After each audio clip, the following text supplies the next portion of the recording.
Spoon കൊണ്ട് മുറിച്ച ഒരു കഷ്ണം മാങ്ങ എടുത്തങ്ങ് നാക്കയിലേക്ക് വെച്ചപ്പോൾ തന്നെ അതിൻ്റെ രുചി അങ്ങ് ശിരസിൽ വരെ എത്തി. സംഭവം കൊള്ളാം, ഐറ്റം കിടുക്കി.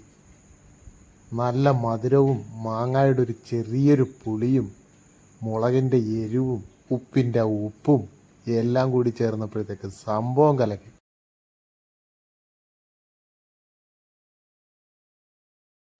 ഈ ഒരു മാങ്ങാക്കാലത്ത് ഒരു മാമ്പഴ പുളിശ്ശേരി വെക്കാനുള്ള മാങ്ങ കിട്ടിയില്ലല്ലോ എന്നും ദിവസേനയുള്ള സിന്ധു അമ്മയുടെ ദീനരോധനം കേട്ട് സഹികെട്ട കുഞ്ഞാറ്റ കായ്പുറത്ത് ജോസിൻ്റെ പറമ്പിലുള്ള മാവിൽ നിന്നും വീണ് കിട്ടിയ കുറേ മാമ്പഴം പറക്കിയെടുത്തു കൊണ്ടുവന്ന് സിന്ധു അമ്മയ്ക്ക് കൊടുത്തു.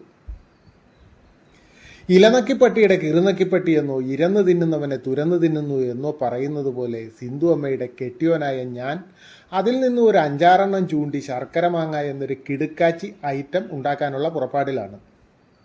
ഇനി അത് ഉണ്ടാക്കി കഴിയുമ്പോൾ ശർക്കര മാങ്ങയാകുമോ അതോ വേറെ വല്ല വെടിക്കെട്ട് ഐറ്റം ആകുമോ എന്നൊന്നും ഈ സമയത്ത് പറയാൻ പറ്റുകയില്ല. എല്ലാം കാത്തിരുന്ന് കാണാം.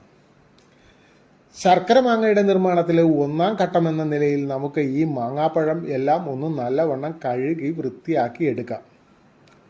കഴുകിയ മാങ്ങയെ നമുക്ക് ഈ തുകർത്തുകൊണ്ട് കൊച്ചു കുഞ്ഞുങ്ങളെ കുളിപ്പിച്ചിട്ട് ദേഹത്തെ വെള്ളം തുകർത്തുന്നത് പോലെ ഈ തുകർത്തുകൊണ്ട് മാമ്പഴത്തിൻ്റെ വെള്ളമെല്ലാം ഒന്ന് ഒപ്പിയെടുക്കാം. ഇനി ആ മാങ്ങയുടെ ഞെട്ടുഭാഗം ഒന്ന് മുറിച്ച് കളഞ്ഞിട്ട് ആ മാങ്ങയുടെ തൊലി ഒരു 4 ഭാഗത്ത് നെടുനീളത്തിൽ അങ്ങോട്ട് വരഞ്ഞു കൊടുക്കുക. ഇത് വേറൊന്നിനും വേണ്ടിയിട്ടല്ല, ഈ മാങ്ങ നമുക്കൊന്ന് വെള്ളത്തിൽ വേവിച്ചെടുക്കേണ്ടതുണ്ട്, അതിനു വേണ്ടിയിട്ടാണ്.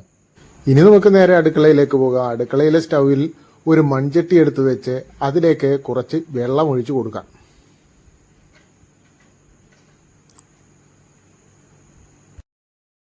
ഇനി ആ വെള്ളത്തിലേക്ക് മുഞ്ഞിചെത്തി മുതുകു വരഞ്ഞ മാങ്ങയെ ഓരോന്നായിട്ട് അങ്ങോട്ട് പെറുക്കി ഇട്ട് കൊടുക്കാം. ഇതിലേക്ക് ഒരു 1/2 സ്പൂൺ മഞ്ഞൾപ്പൊടി ഇട്ട് കൊടുക്കാം. ഇനി കുറച്ച് മുളക് പൊടിയും ഉപ്പും കൂടി ചേർത്ത് കൊടുക്കാം. ഉപ്പും മുളക് പൊടിയും ചേർത്ത് കൊടുക്കുന്നത് വേറെ ഒന്നിനും വേണ്ടിയിട്ടല്ല, ശർക്കരയുടെ മധുരത്തിനൊപ്പം കുറച്ച് ഉപ്പും എരിവും അതുപോലെ തന്നെ മാങ്ങയുടെ ഒരു ചെറിയ പുളിയൊക്കെ ഉള്ളപ്പോഴത്തേക്ക് അതൊരു നല്ല രസമായിരിക്കും.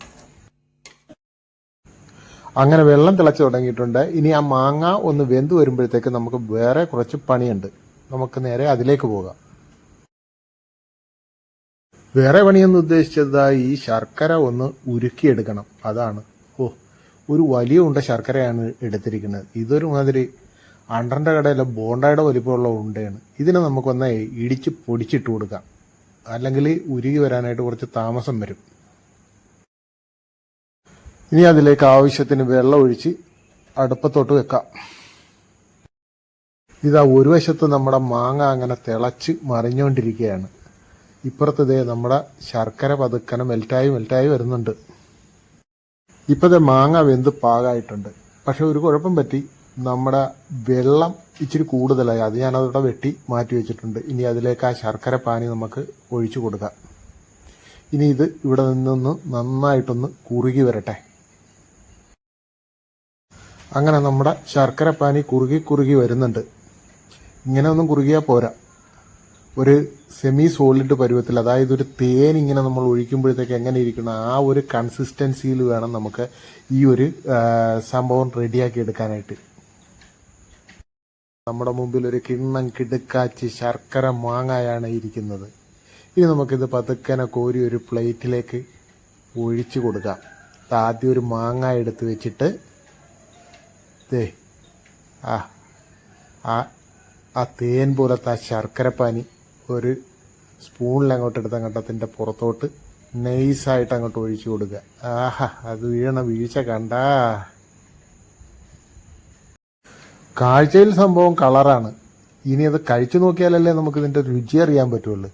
ആർക്കെങ്കിലും കൊടുക്കാന്ന് വെച്ചാൽ ഇവിടെ തൽക്കാലം ആരും ഇല്ല. അതുകൊണ്ട് ഇച്ചിരി ഷുഗറൊക്കെ ഉണ്ടെങ്കിൽ തന്നെയും ഞാൻ തന്നെ അതൊന്ന് കഴിച്ചു നോക്കാമെന്ന് വിചാരിച്ചു. സ്പൂണ് കൊണ്ട് മുറിച്ച ഒരു കഷ്ണം മാങ്ങ എടുത്തങ്ങ് നാക്കയിലേക്ക് വെച്ചപ്പോൾ തന്നെ അതിൻ്റെ രുചി അങ്ങ് ശിരസിൽ വരെ എത്തി. സംഭവം കൊള്ളാം, ഐറ്റം കിടുക്കി. നല്ല മധുരവും മാങ്ങയുടെ ഒരു ചെറിയൊരു പുളിയും മുളകിൻ്റെ എരിവും ഉപ്പിൻ്റെ ഉപ്പും എല്ലാം കൂടി ചേർന്നപ്പോഴത്തേക്ക് സംഭവം കലക്കി.